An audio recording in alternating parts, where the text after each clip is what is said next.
What is up, everyone? I'm coming on here for a couple of plays for the day. We had a couple of shots at some four-mans yesterday, but came up short.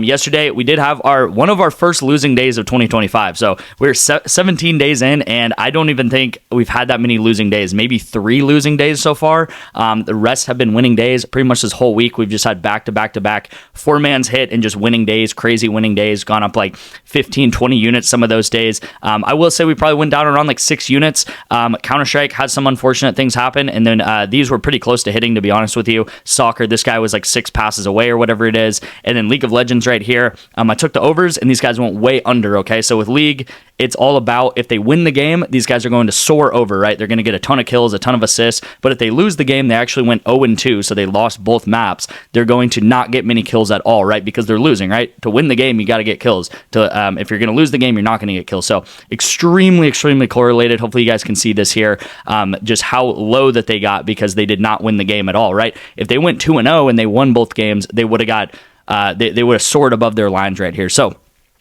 this did miss here. This also missed here. And you can see, like, for example, here's just an example of a play maybe I sent out here and how correlated it is, right? I took the overs, the unders ended up hitting. I think this happened sometime early this morning. But you can see how correlated it is, right? They're actually right on the line with each other, right? They are right on the line, even though they're different lines. This guy's 27, this guy's 31. They are actually like right on the line. I hope that makes sense. Like, they're both 80% of their line because it was a short game, right? So the shorter a game is, the less kills there are.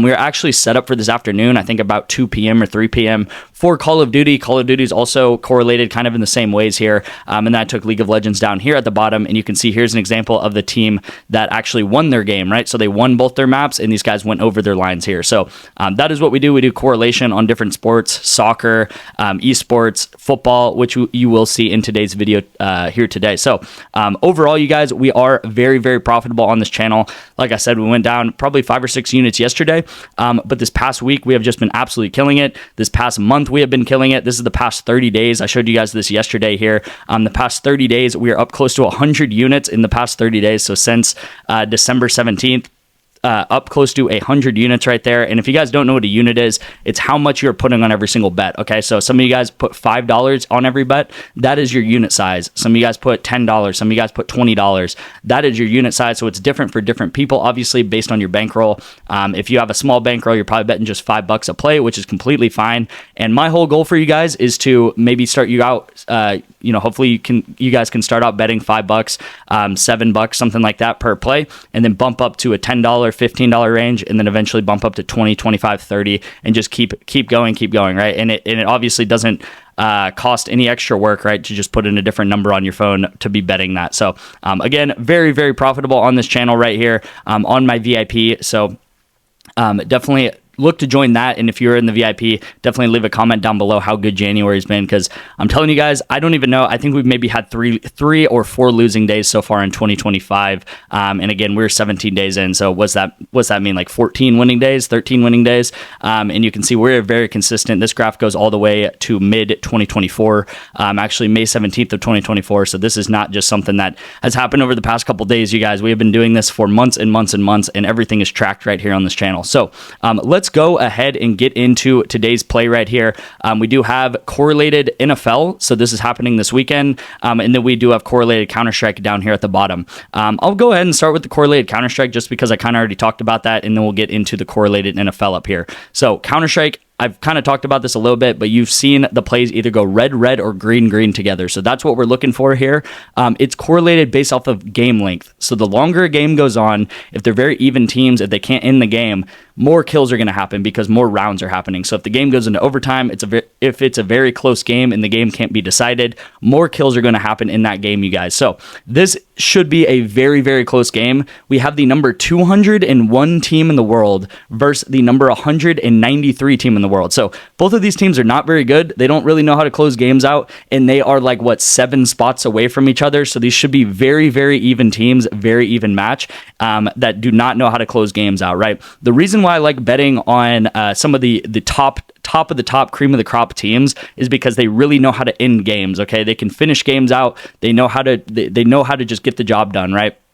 These teams that are like the 200th team in the world on CounterStrike, these guys do not know how to end the game, and it's kind of just it's just one of those games where a lot of kills happen because a lot of rounds are happening. So I am taking the overs here. Really like this down here. This is happening tonight. So if this does hit, hopefully we can set this up for, I believe this is happening on Sunday here.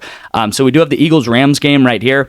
We have Jalen Hurts to go under pass completions and then A.J. Brown under receptions. This I really, really love. I talked about this in an earlier video. I think it was the Taco Tuesday video. But I love to take the Eagles players, Jalen Hurts especially, and the receivers to go under, okay? Because when they're winning a game, if they end up winning this game and start winning this game by the third, fourth quarter, they do not pass the ball at all. They are a running team. They really are like a college team at this point, where if they're winning the game, they run the ball with Jalen Hurts, they run the ball with Saquon Barkley, they play defense, and that is how they win games, right? They are not a high-throwing offense. If they're winning versus the Rams, which they are the better team than the Rams, they're favored by a lot. They should be winning this game. Jalen Hurts is not going to pass at all. I've seen a lot of halves, second halves, where Jalen Hurts maybe throws 2 to 3 times that entire half, and they just run the ball with Saquon Barkley, okay? So I'm taking Jalen Hurts under pass completions, and then I'm also taking A.J. Brown under receptions, right? So we talk about correlation. This is pretty easy to understand. The less Jalen Hurts is throwing, the less completions that he completes, the less likely that those passes are going to go to A.J. Brown. Also, I think I talked about this last week when it was the Rams versus the Vikings game last in the wild card weekend. But the Rams are really good at defending against wide receivers, and they are not good at defending against tight ends. They're like bottom 3 in the league of defending against tight ends, and they're like top 3 in the league against defending against wide receivers.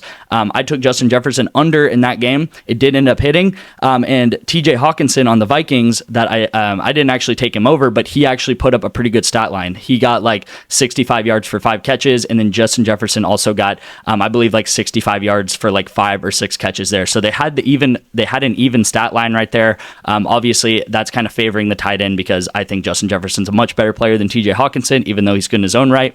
Moral of the story here, Rams are really good against defending against receivers, not so good against defending against tight ends. So if pass completions happen, they're more likely to go to Dallas Goedert than A.J. Brown here. This line is also too high. It should be at 4.5, you guys. So multiple reasons why I love this slip, okay? I told you guys about the CounterStrike, all the reasons I like the CounterStrike play here, and then all the reasons I like this right here in the NFL. And number one point right here, it is very, very correlated together. The less Jalen Hurts throws, the less that A.J. Brown is there to receive the pass, okay? If you guys like what I'm talking about, if you guys want more plays like this every single day, I send out about 8 to 10 plays every day through my Winnable. That is on my VIP. You guys can actually get my VIP completely free by texting me the word parlay right here. Just texting the word parlay to my number on the screen, and I will get you guys 2 free months of my VIP by doing so. All you're going to have to do is put $10 into this app called Parlay Play. I will send you guys the instructions. It's super easy to do that. And once you do that, send me a screenshot of proof that you did that. I will get you guys into my VIP for 2 months. So thank you guys so much for watching. Again, my number is right here on the screen that you guys can text me through. I'll probably have a video later tonight going over more NFL plays over the weekend. Saturday games, Sunday games. I might have 1 to 2 plays in there just because there's not a ton of games. Maybe even some college football plays actually for the Monday night game. But thank you guys so much for watching. Let's have a good weekend this weekend. Going to be one of the last like big weekends of football, right? Because we have, I think we have like maybe 5 games being played in total. So one of the last big weekends, and then we're going to be gearing up for the huge games, divisional games or conference games, as well as the Super Bowl obviously happening here in a couple weeks. So thank you guys so much, and I'll see you in tomorrow's video.